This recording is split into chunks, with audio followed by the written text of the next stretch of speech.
السلام عليكم ورحمة الله وبركاته. أما بعد، حمد الله الذي وعد فوفى وأوعد فعفى،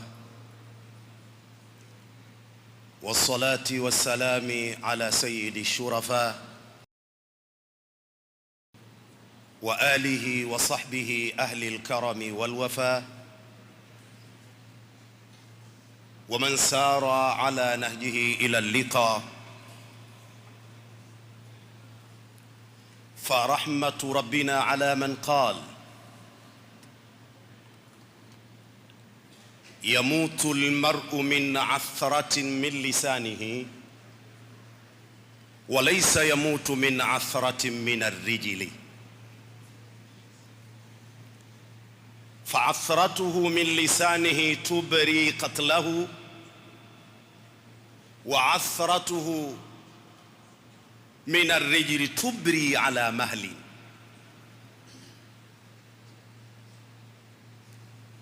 ويقول الآخر: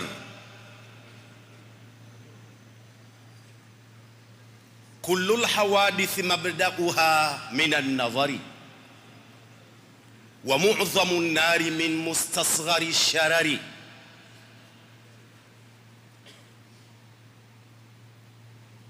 كم نظرة فتكت في قلب صاحبها،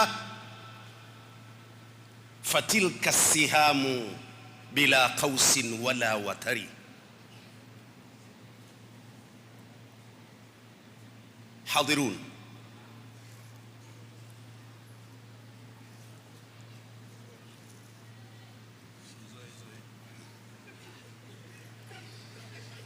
kafata bakora, msishtuke. Fimbo za kujifundisha mara unasahau hata chooni. Mheshimiwa Mufti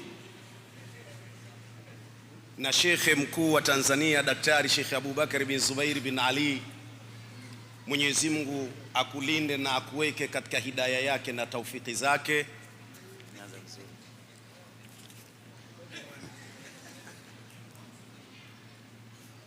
Rais wa Al-Hikma, mlezi wa vijana Sharif Abdul Qadir ibn Muhammad Ahmad Al-Ahdali,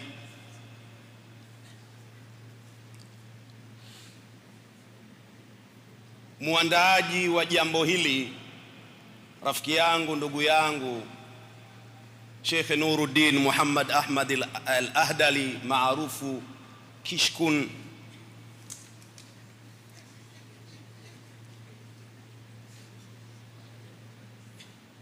mlezi wangu, mwalimu wangu Sheikh Taha Sulaimani Al-Albani, kwa kuwa tabu kidogo kule Mkuranga tukakata tubane.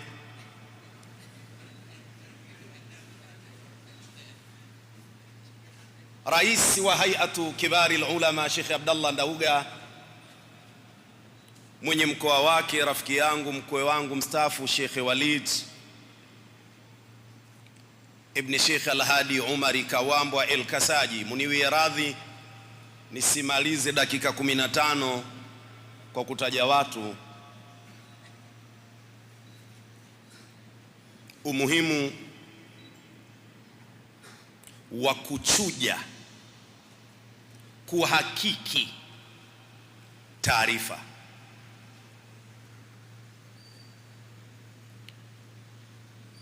Unadhani kwa nini maudhui hii? Bahati nzuri sikuijua, ndio hapa alikuwa ananong'oneza Sheikh Nuruddin, mada yako hii. Kaambia sisi bwana Mandengereko kule kwetu kuna samaki tuamuita perege, na perege ukimtia kwenye maji huwezi kumfundisha kuogelea. Kwa nini mada hii? Kwa sababu kiasili tuna maneno mawili kiasili, tuna nabaun na tuna khabarun. Ndiyo maana ililetwa mada hii. Naba, na ndiyo iliyokusudiwa hapa, tukio zito lenye kushtua au lenye kuvuruga vichwa. Kuna taarifa tu ambayo haiwezi ikatushughulisha, ila wenye matatizo ya akili au hawana kazi ya kufanya watahangaika na habari. Kwa Masawe kuna kunguni, hatuwezi kujadili kunguni wa Masawe. Hii ni habari. Lakini ikitokea taarifa inasema Mziwanda kafa, tulia. Mziwanda gani? Inawezekana yule mwanamuziki. Hiyo ni naba. Usije ukajitwisha jamani Mziwanda kafa. Hawa akina Mziwanda wako wengi. Hiyo ni naba. Sasa Sheikh Nuruddin alipoleta maudhui hii, umuhimu wa kuchuja na kuhakiki taarifa, ameikusudia taarifa inayoitwa naba. Angalia katika Qur'ani, amma yatasaaluna anin nabai, kwa sababu ni kiyama, ni naba. Kwa hiyo tunaposema umuhimu wa kuchuja taarifa, kuzihakiki, tunakusudia zinazoitwa naba. Na hapa tutafanya kikorombwezo cha maudhui hii, maneno haya, wa maafatul akhbari illa ruwatuha. Hii ndio itakuwa kachumbari ya maneno yangu. Wa maafatul akhbari illa ruwatuha. Hizi taarifa hazina shida, shida watoa taarifa. Kashashiba vikombe 7 vya Al-Qasus Mujarab, anaitoa taarifa asiyokuwa na hakika nayo, huku akiapa kwa majina ya Allah. Ulikuwepo, haoni shida kusema wallahi nilikuwepo. Wacha nitoe mfano, munivumilie dakika 15. Nawaambia watu siku zote, mimi gari langu la Kichina kwa ngao liasi likitembea sana ndio linachanganya. Inawezekana ikachanganya nikiwa na dakika 15 ndio nachanganya hapo, utanishtua. Natoa mifano miwili. Kuna baadhi ya watu wanaojulikana kwamba ni wanasuna,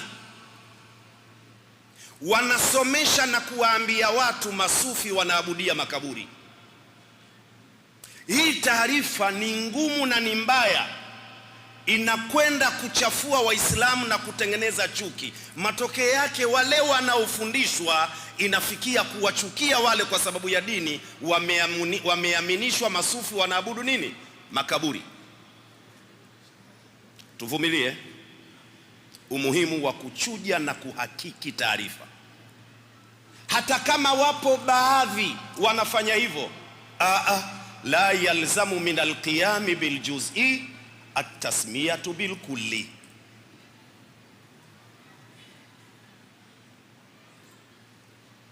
Ukimwona mtu katika ukoo wa kina Mziwanda mcheza ngoma, haitafsiri kwamba akina Mziwanda wote wacheza ngoma.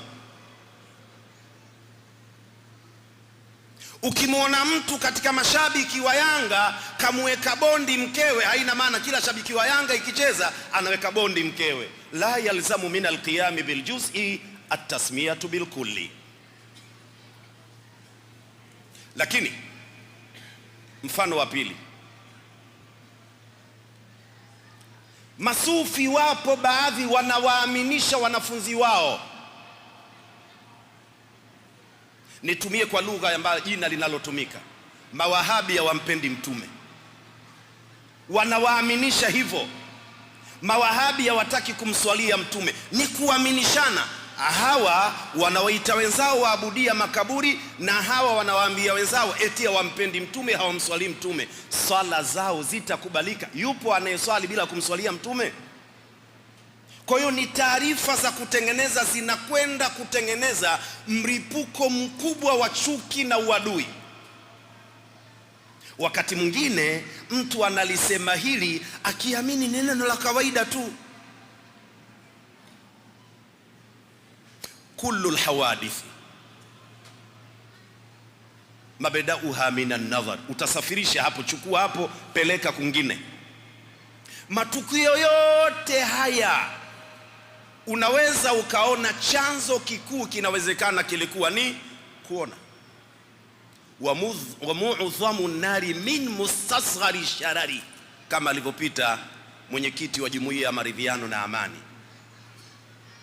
Ukiona mripuko mkubwa wa mahala wa moto, basi fuatilia chanzo kilikuwa kicheche kidogo sana. Kama ni umeme, kiwaya na kiwaya kidogo tu, matokeo yake ukapatikana mripuko mkubwa. Ni neno gani unalisema mtu akaliona, akalichukua, akatoka nalo katika jamii, alafu huyo aliyesema inawezekana kuna maadui wanamtafuta? Na kanuni wenyewe wanasema watu wa falsafa, al-a'da'u qaliluna ghaira anna alsinatahum tawila wal ahibba'u kathiruna ghaira anna alsinatahum kasira. Yani kiasili mwanadamu maadui zake ni wachache sana mwanadamu, lakini Mungu amewapa ndimi ndefu, wakisema zinavuma utadhani ana maadui wengi. Hata kwenye siasa, vurugu mnazozisikia hizi, watu wenyewe, kikundi cha watu fulani, hata kwenye pakacha wanajaa, lakini kwa sababu wana ndimi kubwa, mnaweza mkasema Watanzania wote wanasema.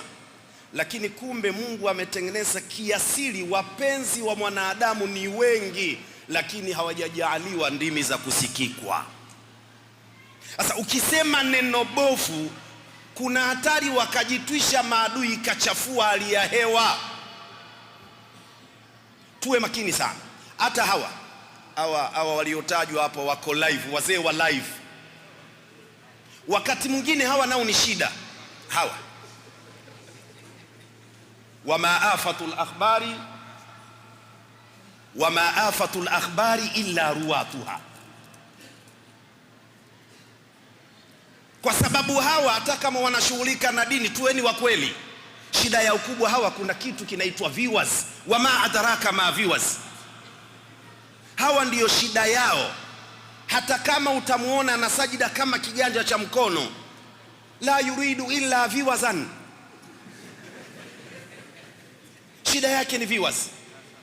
Litasemwa neno, ataandika kichwa cha habari ambacho kinaweza kikasababisha aliyetazama tu kichwa cha habari asisikilize anayosemwa, akaanza kushusha mitusi.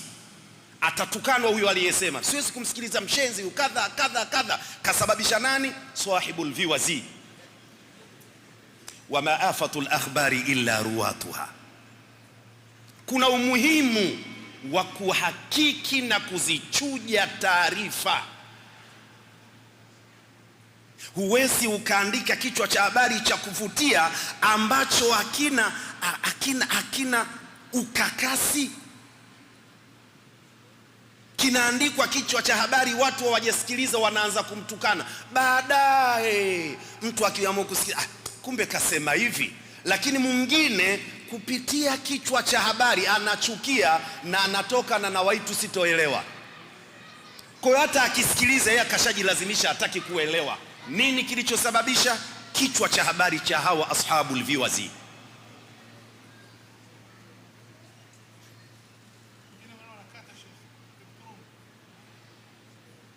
Ndio haya ndio yasema shekhe, anasema kuna maneno, ile rakakatul kalam, maneno ya ukakasi, maneno machungu.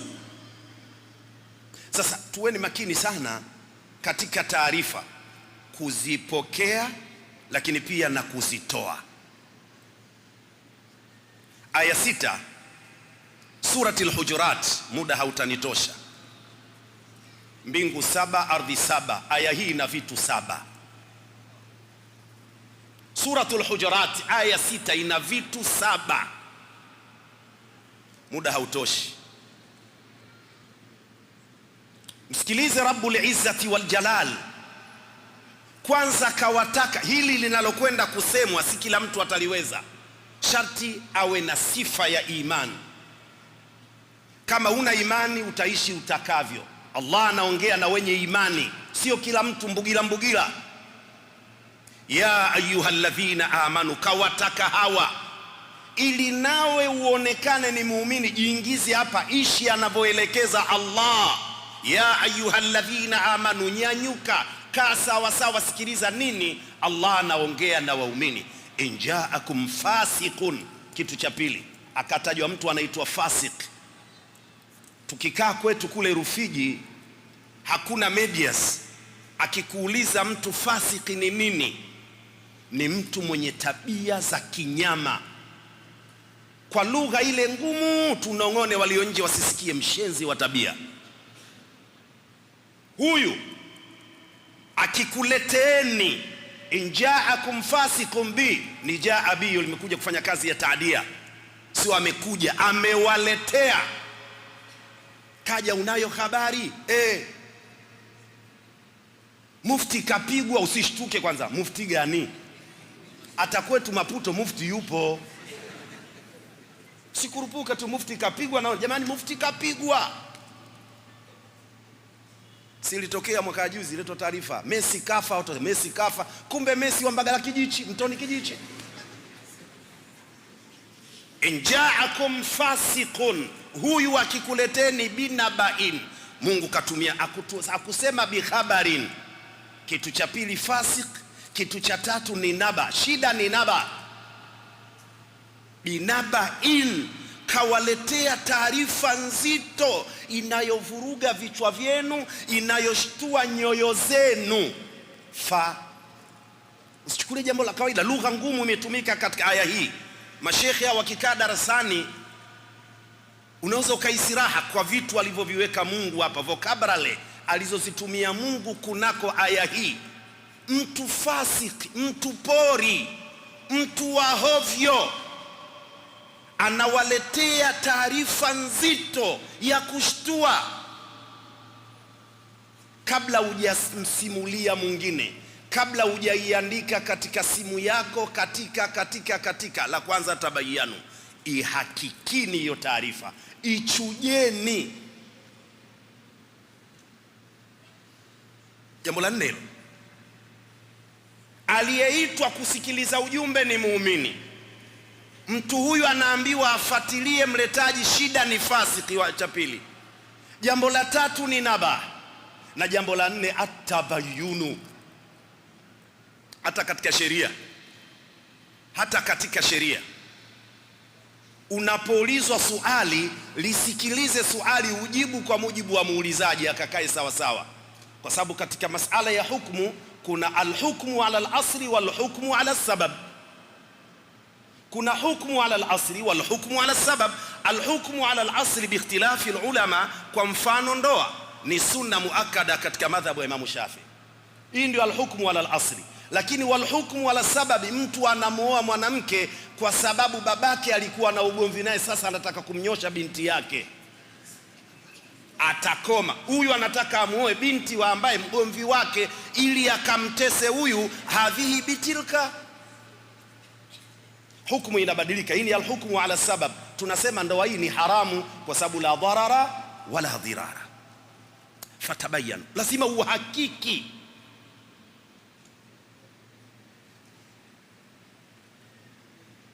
Mtu anakuja tu anakuuliza, Sheikh Nuruddin, kula nyama halali sio halali? Halali bwana. Nyama gani kwanza? Nyama ndiyo ipi? Hukmu ala al-asli, nyama ya ng'ombe ikiwaje? Alafu kuna al-hukmu ala sabab. Anayekula nyama ni mtu ambaye madaktari wamemkataza kula nyama nyekundu, al-hukmu ala sabab. Yani ninagusagusa tu na liazi ndio inaanza kupata moto. Uhakiki. Taharuki katika nchi, taharuki katika mtaa, taharuki katika jamii, maeneo yoyote mtu kalifurumusha neno. Tutulie kufuatilia. Tasikia tu anatajwa babangu, yule mzee anauza unga, Sheikh Bane, unga gani? Na wewe una hakika kweli? Hata ikiwa unga wa Baharesa, una uhakika na kiduka cha unga?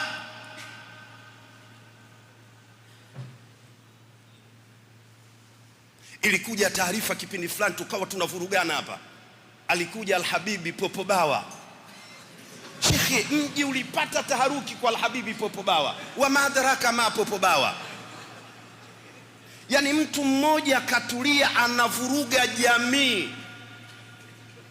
Hawa mashehe kina Shehe Walidi walikuwa anavaa bukta, pensi, nini, nguo hata 6. Takbir! Hizi taarifa, mutamchukia kiongozi wenu, mutamchukia imamu wenu kwa taarifa ambazo hamujazihakiki. Anakurupuka mtu tu, imamu kaenda kununua kanzu mpya, kachukua hela ya mchango ya msikiti. Mmehakiki? Fatabayanu. Haya manne kwa kuzingatia mawili ya mbele.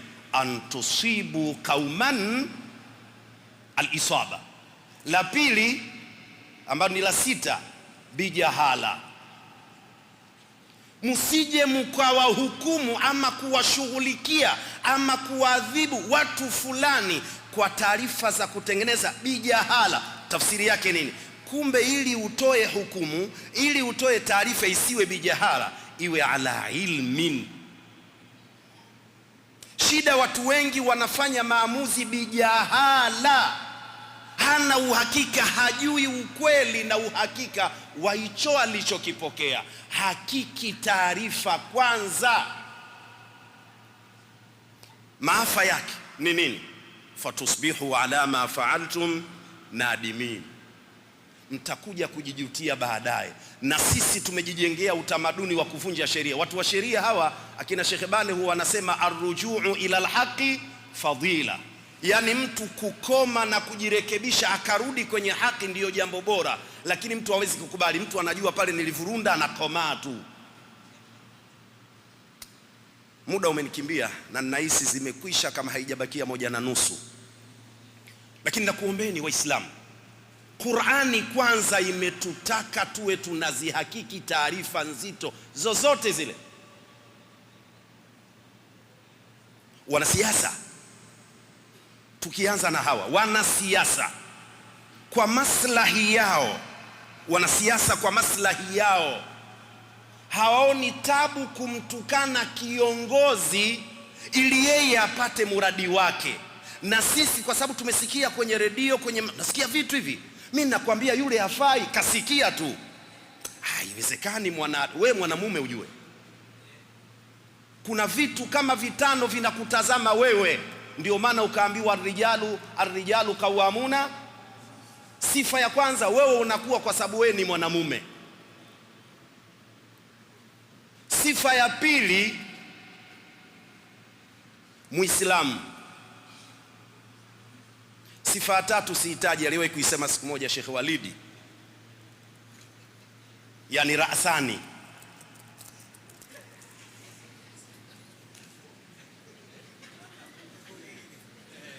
Nimeambiwa kubaki dakika 1. Usikubali kuletewa jambo ukajitwisha kabla la kulijua kuna nini. Anakuja tu mtu anakurupuka, anakuja anakupa bahasha. Kuna kiasi gani? milioni 2 Sheikh, ya nini? Kwa nini mimi na si alokuwa jirani? Kwa nini?